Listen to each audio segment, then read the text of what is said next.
Hi friends, welcome to my channel. సత్యపండుని తీసుకువచ్చి జ్యోత్స్న చేసిన కుట్రని సాక్ష్యాలతో సహా అందరి ముందు బయటపెట్టిన కార్తీక్ అసలు ఇదంతా ఎలా జరగబోతుందనేది ఈ వీడియోలో తెలుసుకుందాం. ఇక శ్రీధర్ అయితే వచ్చి 2,35,00,000 జ్యోత్స్న డబ్బులు వాడుకున్నట్టు అకౌంట్లో తేలింది అని అంటూ అందరి ముందు బయట పెడతాడు. ఇక దశరథ అయితే ఆ 2 కోట్లు ఏం చేశావు అని జ్యోత్స్నాని నిలదీస్తూ ఉంటాడు. అప్పుడే పారిజాతం ఇక జ్యోత్స్నాని వెనకేసుకొని వస్తుంది. జ్యోత్స్న ఏం చేస్తుంది, పేదవాళ్ళకి తన గుండె జాలి గుండె కదా దానం చేయడము అలా చేసి ఉంటుంది అని అంటూ ఉంటుంది పారిజాతం.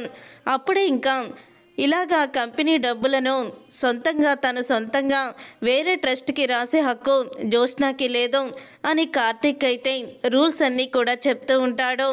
ఇలా కంపెనీ డబ్బులను ఎవరికీ తెలియకుండా వాడుకుంటే వాళ్ళకి ఖచ్చితంగా జైలు శిక్ష పడుతుంది అని కూడా చెప్తాడు. అప్పుడు ఇక సుమిత్ర అందరూ కూడా ఏం చేసావు ఆ డబ్బుతో అని అడుగుతూ ఉంటే అప్పుడు ఇక జ్యోత్స్న అయితే ల్యాండ్ కొన్నాను అని జ్యోత్స్న చెప్తుంది. ల్యాండ్ కొన్నావా అని అడుగుతూ ఉంటాడు దశరథ. అవును డాడీ, సిటీ అవుట్స్కట్స్లో నేను ల్యాండ్ తీసుకున్నాను, అది కూడా అమ్మ కోసం వెడ్డింగ్ డే రోజు గిఫ్ట్గా ఇద్దామని అనుకున్నాను, కానీ వెడ్డింగ్ డే ఎలా జరిగిందో తెలుసు కదా అని అంటూ ఉంటుంది జ్యోత్స్న. మరి తర్వాత అయినా ఇవ్వచ్చు కదా అని అడుగుతూ ఉంటాడు కార్తీక్ అయితే. అప్పుడు ఇక జ్యోత్స్న అయితే తర్వాత ఇచ్చే సందర్భం రాలేదు, అందుకని ఇవ్వలేదు అంటూ నోటికొచ్చినట్లు చెప్తూ ఉంటుంది. జ్యోత్స్న ల్యాండ్ కొనడం అనేది తను చెప్పిన ఒక పెద్ద అబద్ధం, జ్యోత్స్న చెప్తుంది నిజం కాదు అని అంటూ ఉంటాడు కార్తీక్ అయితే. ఆ మాట విని అప్పుడే ఇక జ్యోత్స్న అయితే ఏం తెలుసని నీకు మాట్లాడుతున్నావు బావా, నేను ల్యాండ్ కొనలేదని నువ్వెలా చెప్పగలుగుతావు అని అడుగుతూ ఉంటుంది జ్యోత్స్న. అప్పుడే ఇంకా దశరథ అయితే నువ్వు ల్యాండ్ కొంటే దానికి సంబంధించిన డాక్యుమెంట్స్ తీసుకురా, ఇప్పుడు మీ అమ్మకి గిఫ్ట్గా ఇవ్వు అని దశరథ అంటాడు. అప్పుడు ఇక జ్యోత్స్న అయితే అటు ఇటు దొంగ చూపులు చూస్తూ ఉంటుంది. వెళ్ళి జ్యోత్స్న ల్యాండ్ కాగితాలు తీసుకురా అని అడుగుతూ ఉంటుంది సుమిత్ర. అప్పుడు ఇక జ్యోత్స్న అయితే అది మమ్మీ, ఆ ల్యాండ్ కాగితాలు ఇప్పుడు నా దగ్గర లేవు అని అంటూ ఉంటుంది జ్యోత్స్న. అప్పుడు ఇక అది విని దశరథ అయితే కార్తీక్ చెప్పింది నిజమే, ల్యాండ్ కొన్నానని చెప్పిన జ్యోత్స్న మాట మొత్తం కూడా అబద్ధమే, తను అంత డబ్బు ఏం చేసిందో అర్థం కావడం లేదు, నువ్వు నిజం చెప్పాలి జ్యోత్స్న, అంత డబ్బు నువ్వేం చేశావో మాకు తెలియాలి అని అడుగుతూ ఉంటాడు దశరథ అయితే. అప్పుడు ఇక శివనారాయణ కూడా ఇప్పుడు బోర్డు మీటింగ్లో నేను అందరికీ కూడా సంజాయిషి చెప్పుకునే పరిస్థితికి తీసుకువచ్చావు, ఇప్పుడు ఈ 2,35,00,000 ఏమైపోయాయని బోర్డు మెంబర్స్ అడిగితే నేనే సమాధానం చెప్పాలి అని అడుగుతూ ఉంటాడు శివనారాయణ. అప్పుడు ఇక కార్తీక్ అయితే ఈ చెప్పు జ్యోత్స్న ఏం చేసావయ్యి అని అడుగుతూ ఉంటాడు. ఇక జ్యోత్స్న అయితే నా పర్సనల్ ఖర్చులకి ఉపయోగించుకున్నాను అంతే, అయినా ఇంటి వారసురాలుగా ఈ ఆస్తి మొత్తం నాదే, ఆ మాత్రం నేను నా పర్సనల్ ఖర్చులకి 2 కోట్లు వాడుకోకూడదా చెప్పండి అని నిలదీస్తూ ఉంటుంది. చెప్పండి, ఒకవేళ నాకు ఈ ఆస్తి మీద కానీ డబ్బు మీద కానీ అధికారం లేదంటే చెప్పండి, ఒక్క రూపాయి కూడా ముట్టుకోను అని చెప్పేసి అక్కడి నుంచి వెళ్ళిపోతుంది. అదన్నా దాంట్లో తప్పేముంది, ఈ ఆస్తి మొత్తం దాంతే కదా, అది 2 కోట్లు వాడుకుంటే మీరందరూ కూడా ఏదో పెద్ద దొంగను చేసి అందరూ విచారిస్తున్నట్లు దాన్ని మాటలతో మనసుని బాధ పెట్టారు కదా అని అంటూ ఉంటుంది పారిజాతం. మరి జ్యోత్స్న మరొకరిని తన మాట ఎప్పుడూ కూడా ఇబ్బంది పెడుతూనే ఉంటుంది, మరి అలాంటప్పుడు ఏం చేసావు నువ్వు అని అడుగుతూ ఉంటాడు శివనారాయణ. అది విని పారిజాతం ఏమీ మాట్లాడలేకపోతుంది. ఉదయం దీపని నోటికొచ్చినట్లు మాట్లాడుతూ ఉంటే మరి అప్పుడు ఏం మాట్లాడకుండా ఎందుకు మౌనంగా ఉన్నావో అని అడుగుతూ ఉంటే దీపని ఏమంది జ్యోత్స్న అని అడుగుతూ ఉంటాడు శ్రీధర్ అయితే. అయిపోయిన దాని గురించి ఇప్పుడు ఎందుకులే అల్లుడు అని పారిజాతం ఇక జ్యోత్స్న దగ్గరికి అయితే వెళ్తుంది. అప్పుడు ఇక శివనారాయణ శ్రీధర్ అసలు అంత డబ్బు తను ఎందుకు ఖర్చు పెట్టిందో మొత్తం నేను డీటెయిల్స్ అడుగుతాను, అప్పటి వరకు బోర్డు మెంబర్స్తో ఈ విషయం చెప్పొద్దు అని అంటూ ఉంటాడు శివనారాయణ. అయితే సరే అయితే అని అక్కడి నుంచి శ్రీధర్ అయితే వెళ్ళిపోతూ ఉంటాడు. అప్పుడే కార్తీక్ అయితే శ్రీధర్ దగ్గరికి వెళ్ళి అంత డబ్బు జ్యోత్స్న నిజంగానే తన అకౌంట్లో నుంచి వేరే అకౌంట్కి ట్రాన్స్ఫర్ చేసిందా అని అడుగుతూ ఉంటాడు కార్తీక్. అవును కార్తీక్, తను అకౌంట్లో 2,35,00,000ని వేరే అకౌంట్లోకి తను ట్రాన్స్ఫర్ చేసింది అని అంటూ ఉంటాడు. శ్రీధర్ అయితే మాస్టారు నాకు ఆ అకౌంట్ డీటెయిల్స్ కావాలి అని అడుగుతూ ఉంటాడు.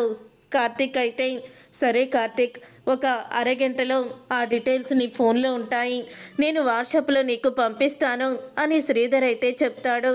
అప్పుడే జ్యోత్స్న ఏదో చేస్తుంది.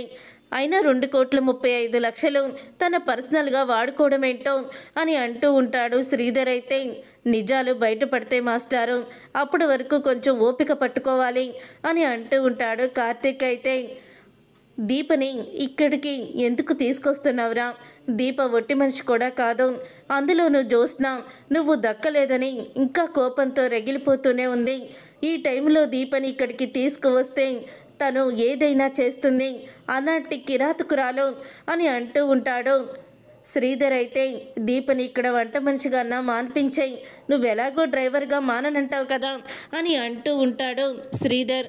ఆ మాట విని అప్పుడు ఇక కార్తీక్ అయితే సరే మాస్టారు అని చెప్పి సమాధానం చెప్తాడు. శ్రీధర్ అయితే వెళ్ళిపోతాడు.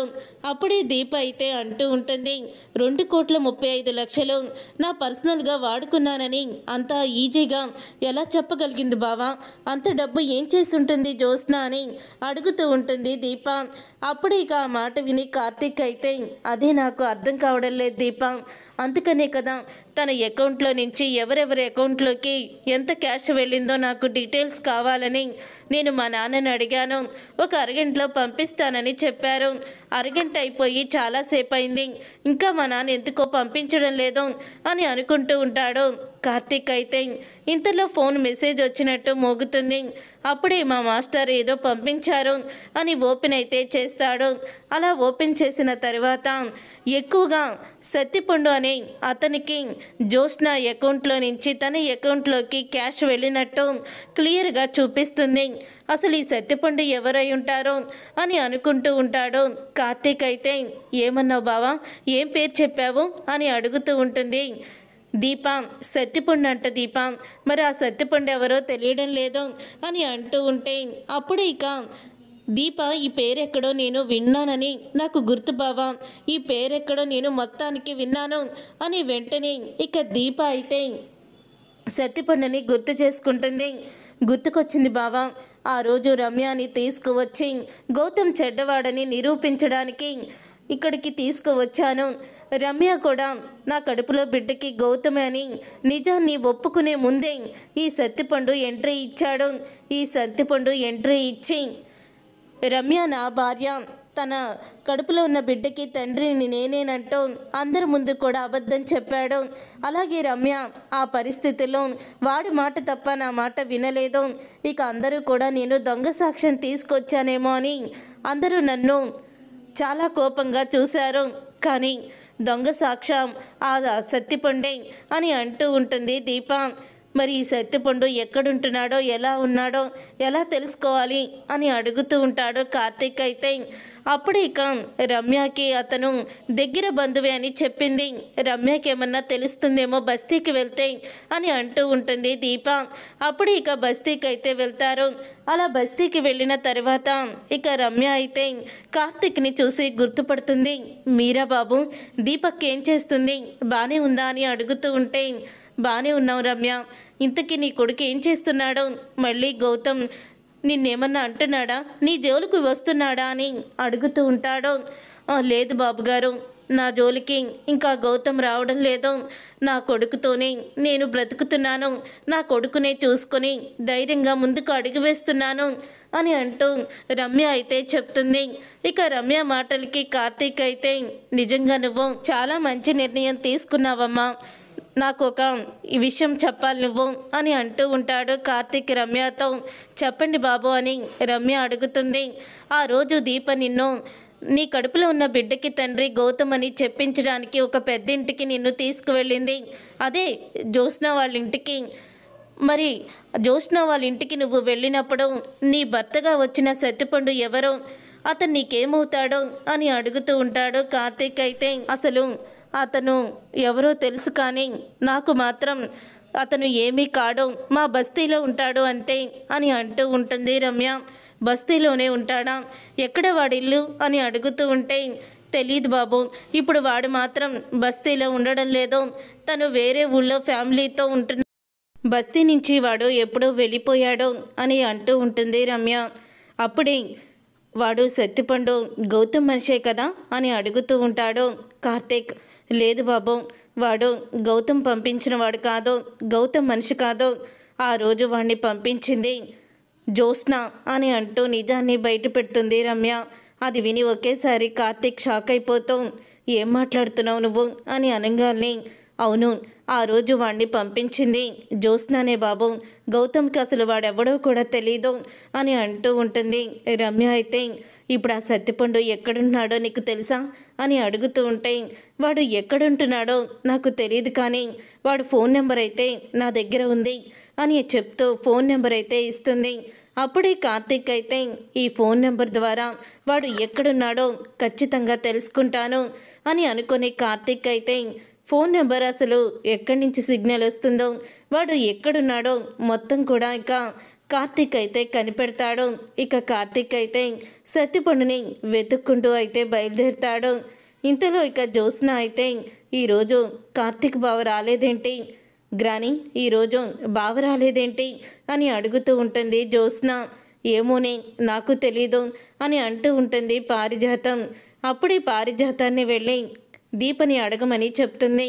ఇక జ్యోత్స్న అడగమందని పారిజాతం దీప దగ్గరికి వచ్చి, కార్తీక్ ఈరోజు పనిలోకి రాలేదా అని అడుగుతూ ఉంటుంది పారిజాతం. అప్పుడే దీప అయితే రాలేదు అని సమాధానం చెప్తుంది. ఎందుకు రాలేదు అని అడుగుతూ ఉంటే, ఏదో పనుందని రాలేదు అని చెప్తూ ఉంటుంది దీప. అదే ఏం పని, ఎక్కడికి వెళ్ళాడు అని అడుగుతూ ఉంటే, ఎక్కడికి వెళ్ళారో ఏంటో పెద్దయ్య గారికి చెప్పారు, నాకు కూడా చెప్పలేదు, నాకు కూడా పనుందని అన్నారు. పెద్దయ్య గారిని వెళ్ళి అడగండి, ఆయన ఎక్కడికి వెళ్ళారో, ఏ పని మీద వెళ్ళారో, ఎన్నింటికి వెళ్ళారో, ఎక్కడికి వెళ్ళారో మొత్తం క్లియర్గా చెప్తారు, వెళ్ళండి అని అంటూ దీప అయితే పారిజాతానికి షాక్ ఇస్తుంది. అప్పుడే పారిజాతం వంటగదిలో నుంచి రావడం చూసిన శివనారాయణ, కార్తీక్ ఎక్కడికి వెళ్ళాడా అని పాపం తెగ నలిగిపోతున్నావేంటి నువ్వు, కార్తీక్ ఎక్కడికి వెళ్తే నీకెందుకు అని అడుగుతూ ఉంటాడు శివనారాయణ. అయితే అంటే రోజు వచ్చేవాడు కదా, ఇల్లంతా సందడి చేసేవాడు, అందుకని కార్తీక్ ఎక్కడికి వెళ్ళాడని దీపని అడుగుతున్నాను, దాంట్లో తప్పేముంది అని అంటూ ఉంటే ఆ మాట విని చెప్తూ ఉంటుంది సుమిత్ర అయితే, మిమ్మల్ని జ్యోత్స్ననే అడగమని పంపించిందని నాకు తెలుసు అత్తయ్య గారు, మీరు జ్యోత్స్నతో మాటలు తగ్గించుకుంటే మంచిది, జ్యోత్స్న మీ పెంపకంలోనే ఇలా తయారయ్యింది, మీరు పెట్టిన గారాబం, మీరు చెప్పే మాటలు కూడా దానికి అలవాటయ్యాయి అని అంటూ ఉంటుంది సుమిత్ర. కరెక్ట్గా చెప్పావు సుమిత్ర అని అంటూ ఉంటాడు శివనారాయణ. అది నాకులాగే తయారవ్వడానికి అది నీ కూతురైతేనే కదా, అది నా రక్తం, అందుకే నా పోలికలు దానికి వచ్చాయి అని మనసులో అనుకుంటూ ఉంటుంది పారిజాతం. కార్తిక్ అయితే సత్తిపండు అడ్రస్ అయితే దొరుకుతుంది. ఇక సత్తిపండు అయితే ఒక ఇంట్లో ఉంటాడు. అప్పుడే కార్తిక్ అయితే సత్తిపండు దగ్గరికి అయితే వెళ్తాడు. అలా వెళ్ళి ఇక సత్తిపండుని పట్టుకుంటాడు. నిన్ను వదలనురా, నిన్ను పోలీసులకి పట్టించాల్సిందే అని అంటూ కాలర్ పట్టుకుంటాడు. ఎవరు సార్ మీరు, మిమ్మల్ని ఎక్కడో చూసినట్టుంది అని అంటూ ఉంటాడు సత్తిపండు. నువ్వు నన్ను ఎక్కడో చూసావా, ఎక్కడ చూసుంటావు, శివనారాయణ గారి ఇంట్లో చూసుంటావా అని అడుగుతూ ఉంటాడు కార్తీక్ అయితే. అప్పుడే అదేంటి, ఆ రోజు మీరు అక్కడ లేరు కదా, ఆ రోజు ఉంది దీపే కదా షూట్ చేస్తుంది అని నోరు జారేస్తాడు సత్తిపండు. అప్పుడే ఆ మాట విని కార్తీక్ అయితే, ఆ రోజు దీప షూట్ చేసిందని నీకెలా తెలుసు, ఆ టైంలో నేను అక్కడ లేనని నీకెవరు చెప్పారు, నువ్వు అక్కడే ఉన్నావా, అసలు మాకెవరికి నువ్వు కనిపించలేదే అని అంటూ ఉంటాడు కార్తీక్ అయితే. అప్పుడే సత్తిపండు అయితే కార్తీక్ నుంచి తప్పించుకొని వెళ్ళిపోతూ ఉంటాడు. అలా తప్పించుకొని వెళ్ళిపోయేటప్పుడు కార్తీక్ చేసి మరీ పట్టుకుంటాడు సత్తిపండుని. అప్పుడు ఇక కార్తీక్ అయితే సత్తిపండుని చితకబోతాడు. నన్ను చూసి ఎందుకు పరిగెత్తుతున్నావు, జ్యోత్స్న నీ అకౌంట్లో అన్నన్ని డబ్బులు ఎందుకు వేసింది, అన్ని లక్షలు నీకంతా ఇవ్వాల్సిన జ్యోత్స్న అవసరం ఏంటి అని అడుగుతూ ఉంటాడు కార్తీక్ అయితే. చెప్తావా, నేరుగా పోలీస్ స్టేషన్కి తీసుకువెళ్ళమంటావా, ఎన్కౌంటర్ చేసి పడేస్తారు అని అంటూ ఉంటాడు. కార్తీక్ అయితే చెప్తాను సార్, చెప్తాను. జ్యోత్స్న నాకు అన్ని డబ్బులు వేయడానికి కారణం ఉంది. అదేంటంటే ఆ రోజు వాళ్ళ నాన్నని షూట్ చేయమని జ్యోత్స్న గారు నాకు 50 లక్షలు ఇచ్చారు అని అంటూ నిజాన్ని బయట పెడతాడు. ఆ మాట విని ఒకేసారి షాక్ అయిపోతూ ఉంటాడు. కార్తీక్ అయితే ఏం మాట్లాడుతున్నావు నువ్వు అని అడుగుతూ ఉంటే, అవును సార్, నేను చెప్పేది నిజం. ఆ రోజు దశరథ్ గారిని షూట్ చేయమని చెప్పి షూట్ చేసి చంపేమని నాకు డబ్బులు ఇచ్చింది. కానీ నేను షూట్ చేసేటప్పుడు జ్యోత్స్న అటు ఇటు తిప్పడం వలన ఆయనకి గుండెల పైన బుల్లెట్ దిగింది. ఆయన ప్రాణాలు దక్కాయి. లేకపోతే ఆయన ప్రాణాలు దక్కేవి కాదు. ఆ రోజు జరిగింది ఇదే సార్ అని అంటూ ఉంటే, నిజంగానేనా అని అంటూ ఉంటాడు కార్తీక్. సత్య ప్రమాణికంగా చెప్తున్నారు సార్ అని అంటూ ఉంటాడు సత్యపండు. అప్పుడు ఇక సత్యపండుని ఈడ్చుకొని ఇక కార్తీక్ అయితే జ్యోత్స్న ఇంతకి తెగిస్తుందా, ఇక జ్యోత్స్నాని వదిలిపెట్టే ప్రసక్తే లేదు అని సత్యపండుని తీసుకొని వెళ్ళి సుమిత్ర కాళ్ళ మీద పడేస్తాడు. అప్పుడు సుమిత్ర కాళ్ళ మీద పడేయగానే సుమిత్ర అయితే ఎవరు కార్తీక్ వీడు అని అడుగుతూ ఉంటుంది. అప్పుడే జ్యోత్స్న కూడా వచ్చి ఎవరు బావైతను, ఎందుకు కొట్టుకుంటూ తీసుకొచ్చావు అని అడుగుతూ ఉంటుంది జ్యోత్స్న. అప్పుడే తలెత్తి పైకి తన ముఖాన్ని చూపిస్తాడు జ్యోత్స్నకి. ఒక్కసారి సత్యపండుని చూసి జ్యోత్స్న షాక్ అయిపోతూ ఉంటుంది. సత్యపండ అని అంటూ పైకైతే పేరు చెప్పేస్తుంది. ఏంటి, ఇతను నీకు ముందే తెలుసా అని అడుగుతూ ఉంటాడు కార్తీక్ అయితే జ్యోత్స్నని. అప్పుడు ఇక సుమిత్ర అయితే ఇతను ఆ రోజు రమ్య భర్తగా వచ్చి దీప చెప్పింది అబద్ధమని చెప్పినవాడు అని సుమిత్ర అనగానే, లేదత్తా, వీడు డబ్బులు ఇచ్చి ఇలాంటి పనులే చేస్తాడు. అలాగే డబ్బులు ఎక్కువ వస్తున్నాయని వీడింకో దుర్మార్గానికి కూడా ఒడిగట్టాడు. అదేంటో తెలుసా, ఆ రోజు దీప షూట్ చేయకుండానే మామయ్యకి బుల్లెట్ తగిలిందని మేమంటుంటే దీపే చంపాలని చూసిందని మీరన్నారు. కానీ ఆ రోజు జరిగింది ఏంటంటే దీప మావయ్యని షూట్ చేయలేదు, వీడే వంటగది కిటికీలో నుంచి షూట్ చేశాడు అని నిజాన్ని చెప్పేస్తాడు కార్తీక్. అది విని జ్యోత్స్న ఒక్కసారి షాక్ అయిపోతూ ఉంటుంది. అంతేకాదు జ్యోత్స్న అకౌంట్ నుంచి ఎక్కువ డబ్బులు ట్రాన్స్ఫర్ అయినవి ఇతనికే అని అనగానే ఇక అందరూ కూడా జ్యోత్స్న వైపు చాలా కోపంగా చూస్తూ ఉంటారు.